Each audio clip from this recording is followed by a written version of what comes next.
Bonsoir Dominique de Villepin, merci d'être avec nous. Bonsoir. Ancien Premier ministre, ancien ministre des Affaires étrangères, je le disais, votre parole est attendue.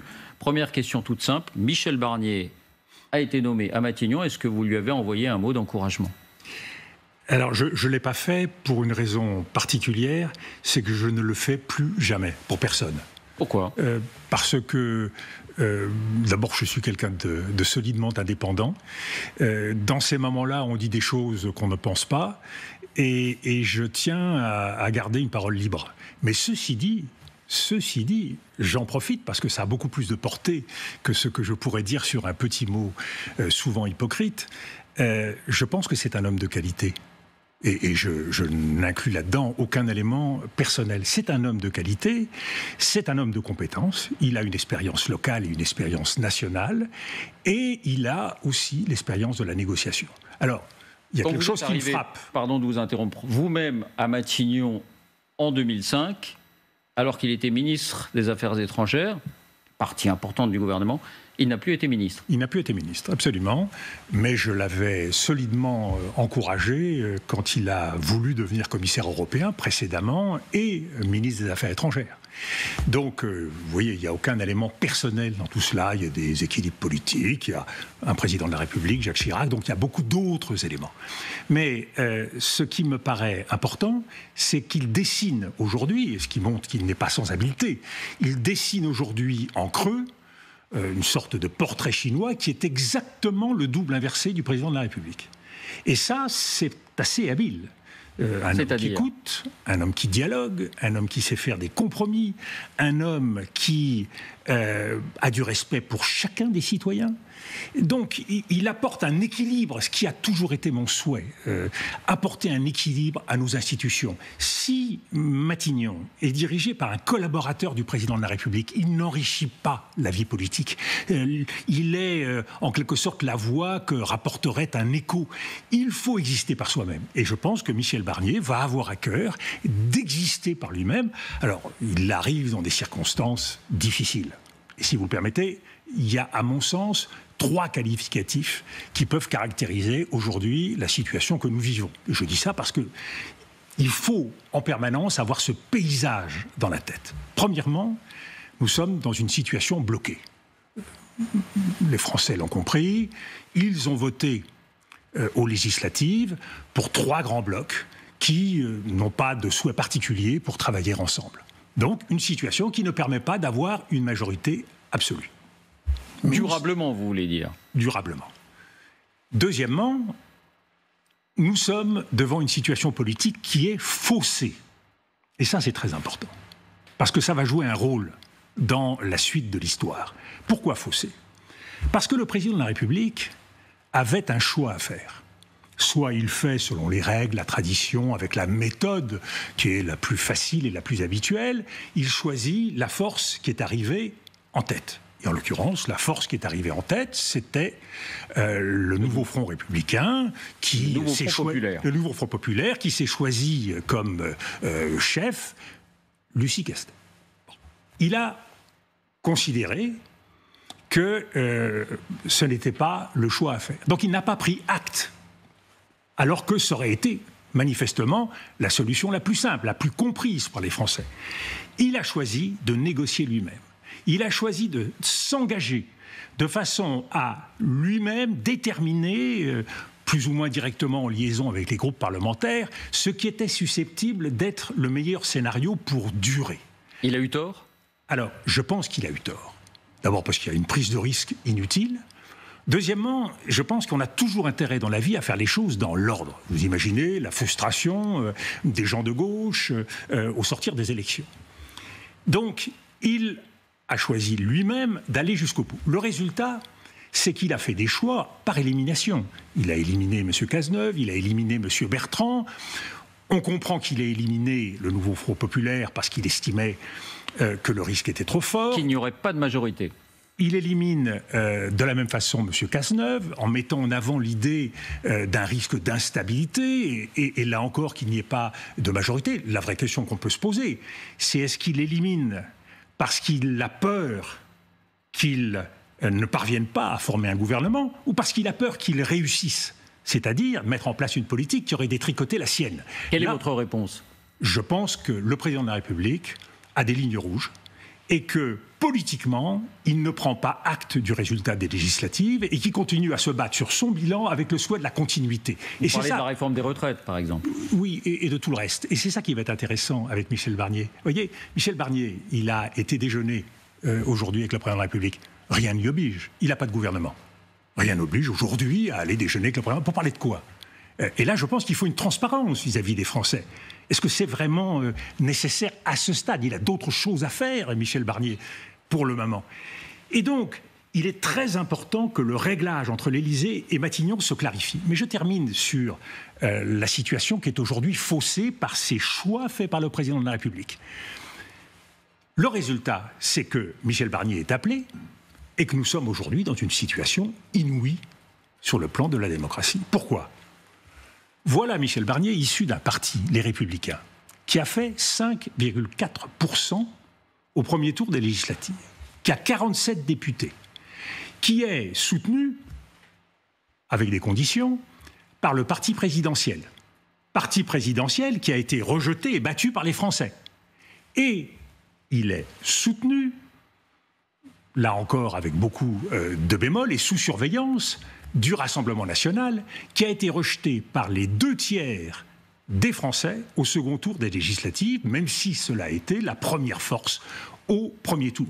Donc vous voyez que nous sommes dans une situation qui est quand même un peu curieuse. On pourrait vous objecter que LR plus le bloc central, ça représente le groupe le plus important. Plus important que le RN, plus important que les nouveaux fronts populaires. Oui, mais vous additionnez des torchons et des serviettes. Il n'est pas du tout évident, et j'ai écouté un certain nombre de fois M. Wauquiez, je connais les 15 points qu'il a mis en avant pour un programme de gouvernement. Je n'y retrouve pas les lignes défendues par le parti présidentiel. Donc, vous êtes dans une situation qui constitue un point de départ difficile pour Michel Barnier. Il a des atouts personnels, mais il a 2 défis. Renforcer sa crédibilité et sa légitimité, alors qu'il a été nommé par le président et qu'il n'a pas de majorité au Parlement. Le président, lui, il reste élu par l'ensemble du peuple. Et donc il doit affirmer une autorité et une légitimité, et il ne peut le faire qu'en étant un homme d'indépendance, de compétence, et ça va se jouer dès la formation du gouvernement. C'est pour ça que cette étape, elle est essentielle. Si vous avez dans ce gouvernement 2, 3, 4, 5 membres de l'ancien gouvernement, le risque, c'est d'avoir un gouvernement qui sera placé sous le sceau de la connivence. C'est pas un atout pour un Premier ministre qui arrive dans ces circonstances et qui doit être totalement indépendant. Donc si vous aviez un conseil à lui donner là-dessus... Alors, prends des nouveaux ministres, essaye d'être le plus large possible. Si j'ai un conseil à donner, qui n'engage que moi, il y a une exigence de clarification. La première exigence de clarification, elle concerne effectivement la présidence de la République. On voit que la présidence de la République est en train de rechercher la bonne sémantique pour qualifier le jeu avec Matignon. On parle de coexistence exigeante. La suspicion sera toujours très forte. Moi, je crois qu'il faut une cohabitation, quel que soit, une fois de plus, le choix du Premier ministre, en l'occurrence Michel Barnier, il faut une cohabitation ferme. Pourquoi ? Parce que les Français veulent une alternative politique à la politique qui a été conduite par Emmanuel Macron. Et si d'une façon déguisée, ceux qui ont gouverné reviennent par la fenêtre, je crois qu'alors le malentendu risque d'être extrêmement fort. Ça, c'est une première exigence, qui est l'exigence de clarification vis-à-vis de l'Élysée. Il y a une deuxième clarification qui est essentielle, c'est l'enjeu budgétaire. Et là, le 1er octobre, normalement, avec quelques jours de retard sans doute, va se poser la question de la définition de ce budget.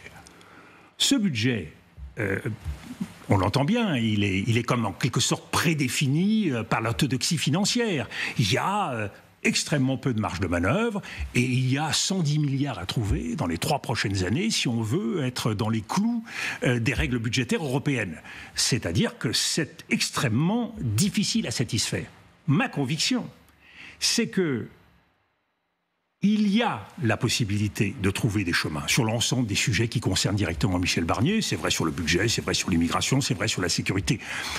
À condition, à chaque fois, d'essayer de marier le sérieux dont il doit faire preuve, il a besoin d'être crédible vis-à-vis des Français, vis-à-vis des marchés, et en même temps de répondre à l'insatisfaction qui s'est exprimée dans le pays, et ça commence par un choc de confiance indispensable en matière de justice.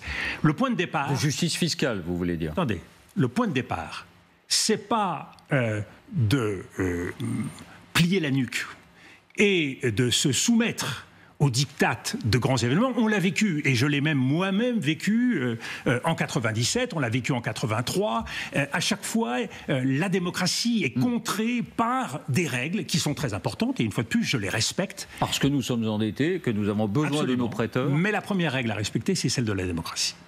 C'est celle de la démocratie et le vœu des Français. Les Français veulent plus de justice, et ils veulent des réponses à leurs problèmes concrets, en termes de pouvoir d'achat, en termes de sécurité, etc.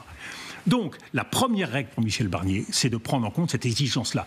Vous dites justice fiscale, c'est le mot qu'a employé Michel Barnier. Mais moi, je pense aussi justice sociale, et en particulier les services publics. Et vous ne pourrez pas faire mieux dans les services publics dans la mesure où il y a peu d'argent sans des réformes structurelles ambitieuses. Donc, il faut une vision. Et de ce point de vue-là, il aura besoin donc d'une totale indépendance vis-à-vis de l'Élysée pour mener la politique du gouvernement. Donc une fois de plus, si la question c'est, on prend un Premier ministre pour faire un budget, passer un quart d'heure difficile, voire quelques mois en plus jusqu'à la prochaine dissolution, on voit bien alors le chemin contraint, et c'est un chemin qui n'est pas un chemin de rose, c'est un chemin de croix qui est devant Michel Barnier. Moi, je pense que Michel Barnier a la capacité de faire mieux, c'est-à-dire de faire de la politique. Ça, et faire de la politique, c'est s'affirmer par rapport au président de la République pour défendre une stratégie, une vision qui commence par le respect des Français. Et ça, je crois que c'est le mandat, s'il y en a un, qui a été donné par l'élection législative. Ne l'oublions pas, on dit la France est à droite. Non, je pense que la France... La France n'est pas à droite ? La France est en colère, et la France a voté pour le Front républicain.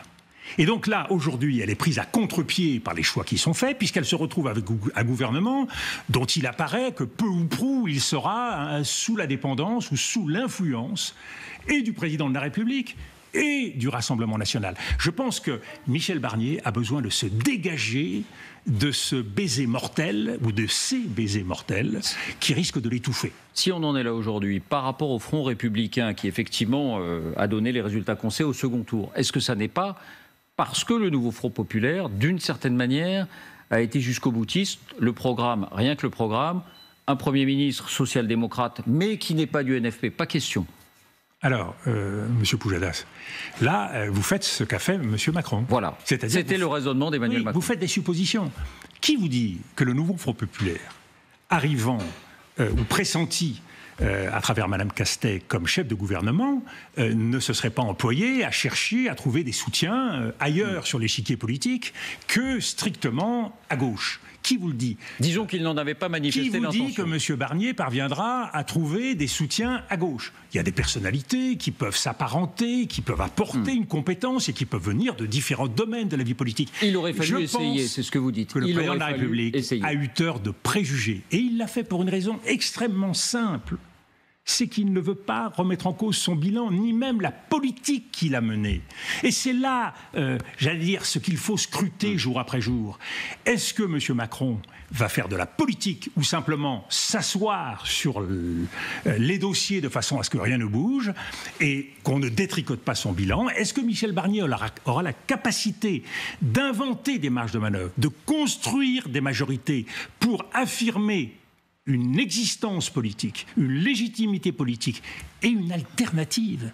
Et très honnêtement, quand on regarde la façon dont s'est construite la politique depuis 7 ans, en ignorant un certain nombre de réalités de la vie des Français, en ignorant un certain nombre de principes, et je pense en particulier au principe de justice, dans une vision qui était une vision extrêmement technocratique de l'économie. Bien sûr, la politique de l'offre, il faut la faire. On a aujourd'hui, M. Mario Draghi qui a remis un rapport sur la compétitivité. Il est instructif. Il souligne la perte de compétitivité européenne, c'est vrai aussi de la France, et il souligne le fait que nous sommes en train de nous faire écharper par les États-Unis et par la Chine. Donc il y a des grands défis à relever. Mais il faut le faire dans l'ordre, selon des principes, et en faisant de la politique, et c'est-à-dire pas dans l'entre-soi, pas sur un coin de table avec des chiffres, mais en regardant les Français dans les yeux et en leur expliquant ce qui se passe. Il faut, dans cette période, c'est pour ça que je suis un peu gêné par le déjeuner d'aujourd'hui, il faut de la transparence. Bon, moi, je veux savoir ce qui se passe, ce qui se dit, je veux comprendre et je veux, dans la situation extrêmement grave de notre pays, que nous soyons capables d'un exercice démocratique. Et je vais vous dire, Monsieur Pujadas, c'est la chance de Michel Barnier de donner une leçon d'exemplarité, de démocratie. À partir de là, il aura la légitimité pour avancer. Mais Dominique de Villepin, sur le fond, et vous avez raison quand vous dites que le camp et que Emmanuel Macron lui-même craignait que Lucie Castet ou un représentant du NFP nommé à Matignon puisse, en quelques jours, et avant même que le Parlement se prononce, puisqu'il n'est pas en session, remettre en cause la réforme des retraites, passer le SMIC à 1 600 €. Est-ce que là-dessus, vous considérez ces deux sujets, par exemple, comme étant les règles intangibles du macronisme et simplement ses intérêts parce que son bilan, ou l'homme de gouvernement que vous êtes dit ça aurait été grave si ça s'était produit? Non, mais M. Pujadas, moi, j'ai un petit peu de mémoire. Sous la 4e République, on pressentait un Premier ministre. Il faisait un tour de piste, non pas à l'Élysée, mais au Parlement. Il prenait des contacts avec les groupes parlementaires. Et puis il revenait voir le président, avec ou pas, le président du Conseil, avec ou pas une majorité. Là, avant même de pouvoir gouverner et de prendre des décisions, vous mais voulez oui, dire. Et donc il n'y aurait pas eu de décret, il n'y aurait eu rien du tout. Mais il y aurait eu à un moment donné un exercice qui aurait été fait, qui aurait permis de crédibiliser une décision assise, rationnelle et démocratique. Là, on n'a pas été au bout. En gros, on donne à Michel Barnier, et là il n'est pas un Premier ministre pressenti, il est nommé. Mais on donne à Michel Barnier une chance qui n'a pas été donnée aux autres.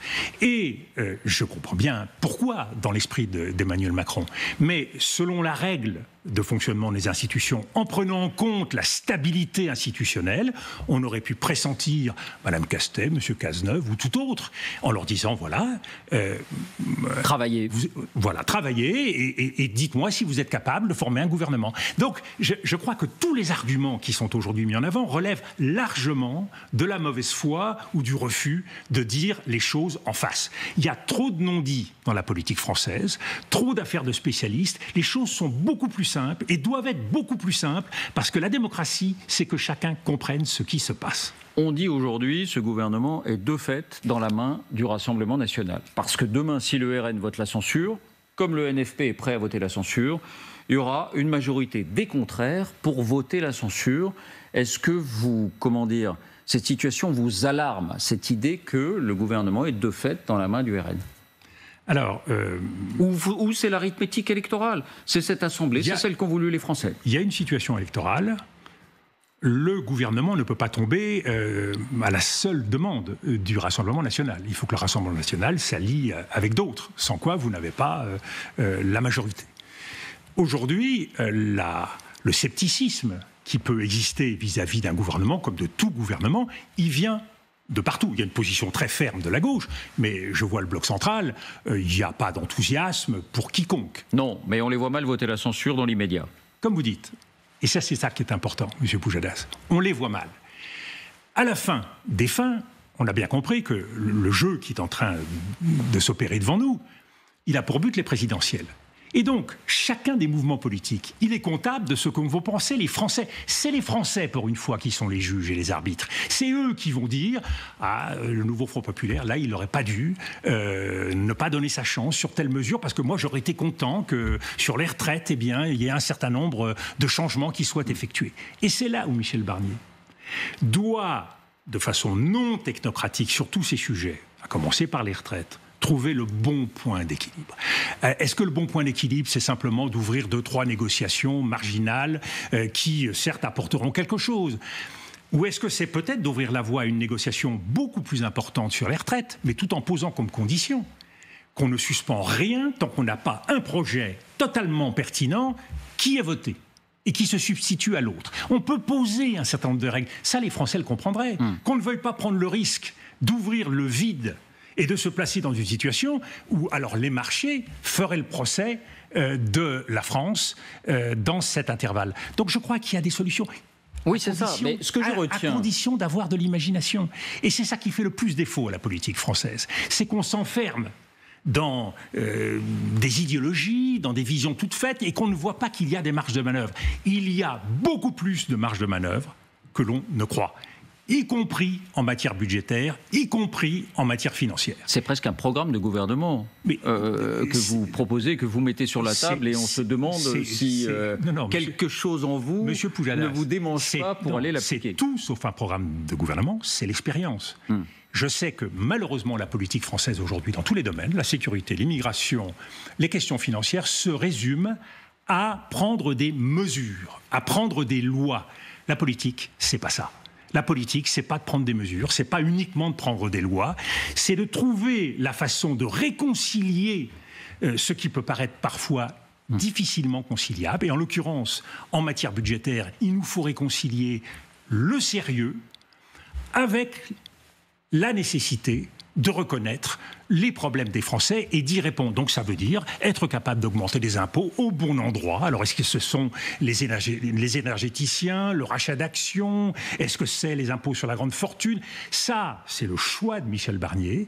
Mais il y a toute une panoplie et il ne faut pas se contenter de la panoplie que lui présentera Bercy. Le drame, pour Michel Barnier, c'est soit d'être un gouvernement sous l'influence de l'Élysée, soit sous l'influence du Rassemblement national, soit sous l'influence des partis. Mais il y a un quatrième risque, c'est d'être sous l'influence de l'administration. La politique, il faut qu'il aille la chercher au fond de ses tripes. Et il a 73 ans d'expérience. C'est dire qu'il a plus de recul que tous ceux qui seront autour de la table. Et là... il aura alors la légitimité qui lui sera conférée non par le président de la République, non par le Parlement, mais par les Français. Les Français se diront, voilà un homme courageux, voilà un homme indépendant, voilà un homme d'expérience. Eh bien, nous ne souhaitons pas que cette expérience soit abrégée. Et quand vous aurez le premier sondage qui sortira et qui dira, les Français souhaitent qu'on donne sa chance à Michel Barnier, eh bien, l'échiquier politique, tout à coup, il verra les choses différemment. Et c'est ça qu'il faut souhaiter. Donner une chance à Michel Barnier, que Michel Barnier la saisisse, et que chacun fasse ce qu'il doit faire. Et je trouve qu'il a parfaitement bien résumé les choses, Michel Barnier, que le président préside, que le gouvernement gouverne, et que chacun fasse ce qu'il a à faire, sans oublier qu'il faut le faire au service des Français. À bien vous écouter, on aurait pu s'attendre à ce que, compte tenu de cette arithmétique de l'Assemblée, vous soyez pessimiste. Vous êtes plutôt optimiste en disant la politique a des pouvoirs sur l'arithmétique. Mais oui, ils peuvent modifier les équilibres. L'arithmétique, c'est pas la politique. Et il faut faire en sorte que cela continue comme ça. Si vous étiez appelé, vous iriez l'aider ? Ah non, ma position elle est extrêmement claire. Je suis ravi d'apporter quelques idées modestes, mais il est en charge, c'est à lui d'assumer la responsabilité. Merci beaucoup, Dominique. Merci à vous.